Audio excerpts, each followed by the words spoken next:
Note: the following video depicts a specific configuration of the notebook. The same removal and replacement procedures apply to all configurations of the notebook.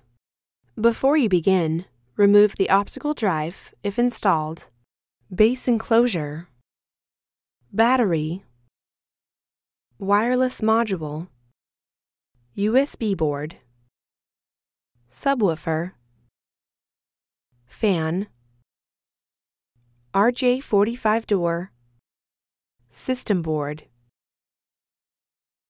and display panel assembly. Removal. Carefully remove the left hinge cover from the clips and tabs that secure it to the display panel assembly.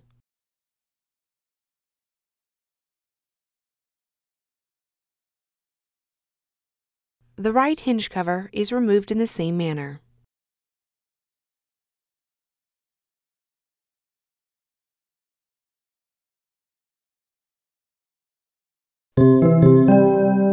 Replacement. Toe the tabs on the right hinge cover under the edge of the display enclosure and gently apply pressure to snap the right hinge cover into place. Important: ensure that the display panel cable is free from being pinched between the hinge cover and display panel assembly.